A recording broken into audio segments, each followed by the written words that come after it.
Hello everyone and welcome to the latest opinion poll tracker video from me, Gavin Partridge YouTube channel. So once again we're going to go to electoral calculus and have a look at their latest prediction for the next UK general election. We'll look at the opinion polls conducted during January 2025 that prediction is based upon, and if all of that wasn't enough we will have a look at the YouGov government approval tracker as well. So sit back, relax, enjoy, and I should talk you through February 2025's opinion poll tracker video in a moment. But just say that if you're enjoying the content on the channel at the moment, please like, share and subscribe. Thanks everyone for doing that. We do these once a month tracker videos and we'll do so right way up to the general election, which we're expecting to be in 2028, or I would have thought more likely 2029, but we shall see. Right, okay, so let's turn off the webcam. And in 5, in 4, in 3, in 2, in 1. Here we go. This is the latest prediction for the next UK general election. Electoral calculus is saying Labour short of an overall majority of 117 seats. That is a significant deterioration in Labour's position over the month of January. So the January tracking video based on December's opinion polls showed Labour short overall of the majority just by 16 seats. So they're about 100 seats down in a month there. So things didn't go very well for Labour in January. Let's have a look at the overall numbers then. So we've got our party columns just here: Conservative, Labour, Liberal Democrat, Reform, etc. 2024 votes and seats. The member predicted columns just here.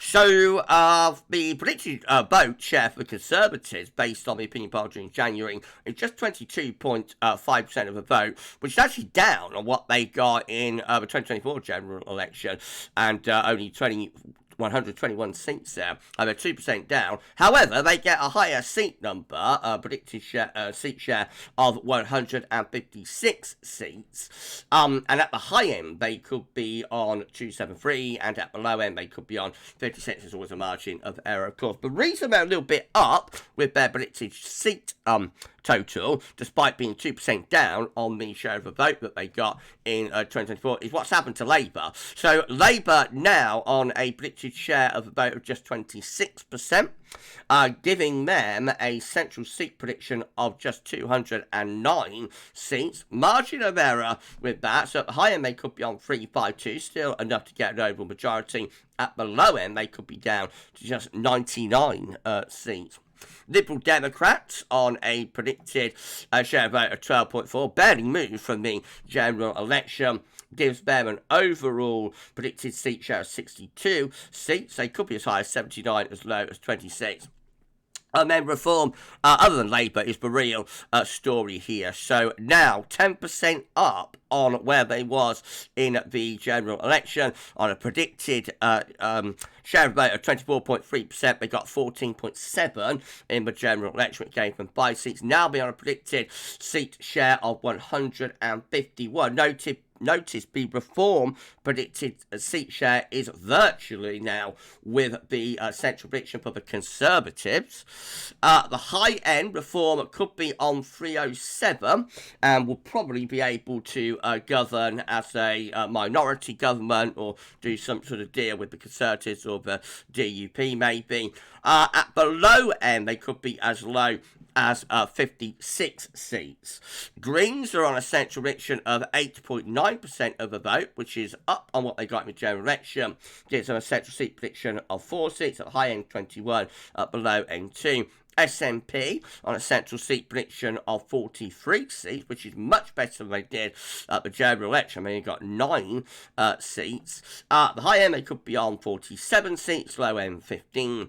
Implied on a central prediction of 2 seats, at the high end they could be on 7. At the low end they could be on 1. So Labour overall short of a majority of 117 seats. I'm not sure what the outcome would be if the central seat predictions, came true, were right, who will govern there?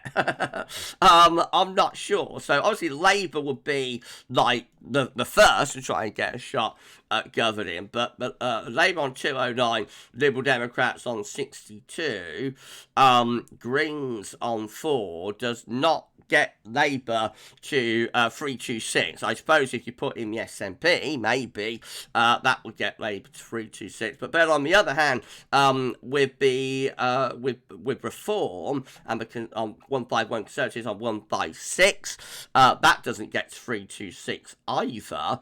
And not even if you're to add in the DUP, I don't think you get to 326. So there'd be all sorts of shenanigans going on there if that was indeed the result of a 2029 general election. Of course, there's going to be a lot of water passing under the bridge before we have to consider that. So maybe one of the parties will break through for 2029 and be able to, govern alone. We'll see. Anyway, let's move on to the opinion polls, but that prediction is based upon. So these are all the polls that were conducted during January. We've got Techni up here at the end. We've got DeltaPoll as the first poll. DeltaPoll actually came up with the best poll for Labour right at the start of January, giving them a 7% lead. So Labour then were on 30%, Conservatives were on 23, Reform were on 22, Liberal Democrats on 12, and Greens were on 9. That's as good as it got for Labour. There was one poll that gave the Conservatives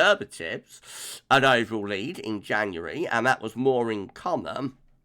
Conservatives had a 1% lead there, with Conservatives on 25, Labour on 24. And we saw, let's do that again. So, more in common, they found the Conservatives on 25, Labour on 24, Reform were on 24, Liberal Democrats on 12, Greens were on 8.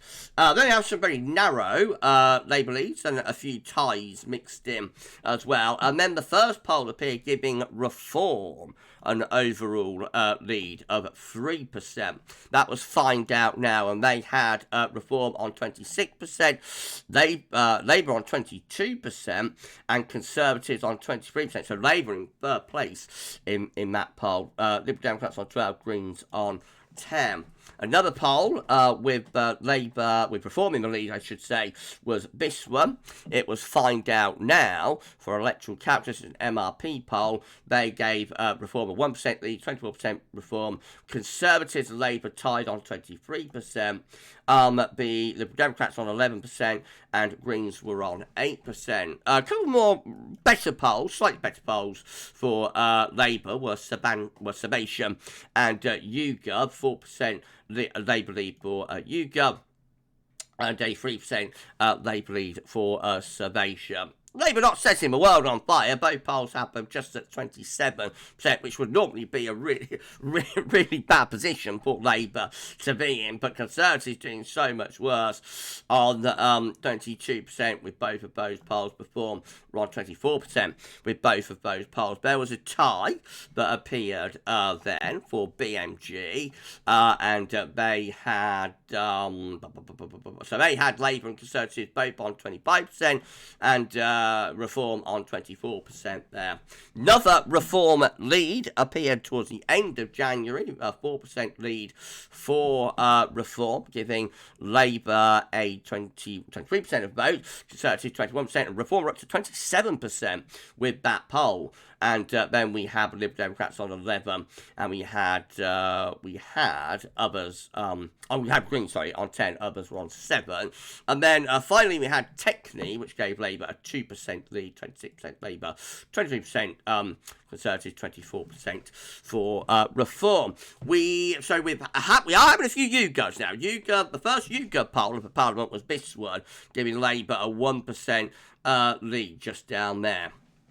That's the first YouGov poll. We still haven't had an IPSOS or a Mori poll so far in this Parliament, and we still haven't had Survation either, I don't think. Actually, we haven't got a Survation. No, Savanta, sorry. I might get those two mixed up. We haven't had a Savanta poll either, formerly Comres in this Parliament either. But very gradually, the big players are beginning to enter the field. I can quickly show you the polls during February, and we'll go through these next month. We have had more Reform leads, just there, find out now. Again, just there, find out now. And, bit of a shocker, YouGov also issued a poll on the 2nd to the 3rd of February.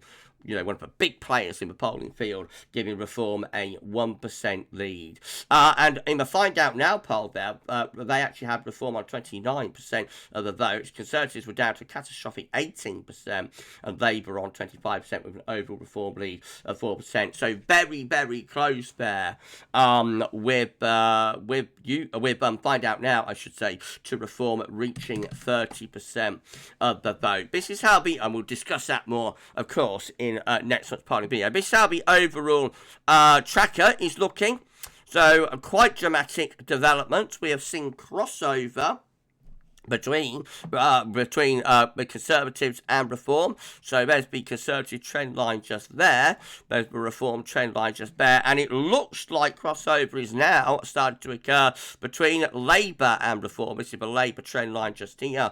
That's the Reform trend line just there. I think more or less crossover has been reached there between Labour and Reform. So the question is, how much further are Reform going to go with that trend line? Got the Liberal Democrats and Greens down here, of course. Where will Reform ceiling be? Going to be very interesting through the course of this year to see how that develops and progresses. But it is quite shocking to see the Conservative trend line now in third place. Remember, the Conservative Party is the oldest political party in the Western world. They date back over 200 years. I think it was Robert Peel that first turned the Tory party into the Conservative Party in about 1832, something like that. So, you know, they're a very, very historic party. Before that, their roots go back to like the Tories. Very, very historic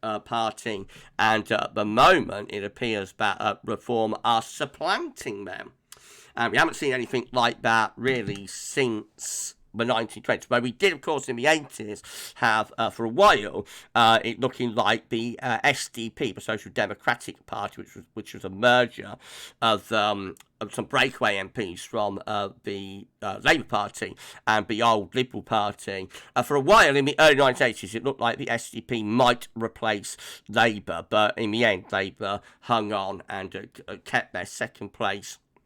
And eventually, of course, we know they came back in 1997, came back to government. So we went through something a little bit like this in the 1980s between Labour and the SDP. And before that, you've got to go back to the 1920s when Labour replaced the Liberal Party. So quite dramatic developments, to say the least, and we shall be keeping you updated with all that, you know, as we go through this year and see how things progress. This is how the latest government approval tracker is looking from YouGov. So as of the 27th of January, 64% were disapproving of the government, 16% were approving of the government, and I'm not sure what, and 21% were appearing to, I can't quite see it actually, but around 20% didn't know. So yet again, we have seen the number of people with this government, same as the last government, we've seen the number of people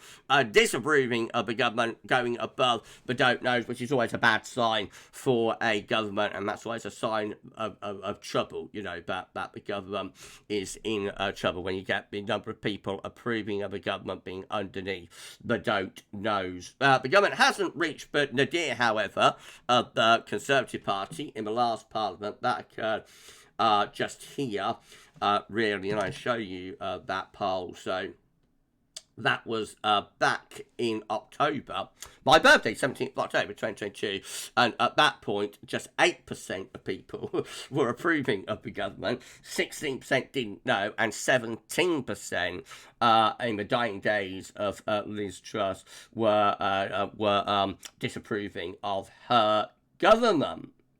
But nevertheless, for so early on in a government, that's a pretty poor position for the government to be in. It explains why we've seen such a deterioration in Labour's overall prediction during January. So back to that prediction, finally in the final analysis. So electoral calculus are now forecasting Labour to be 117 seats short of an overall majority.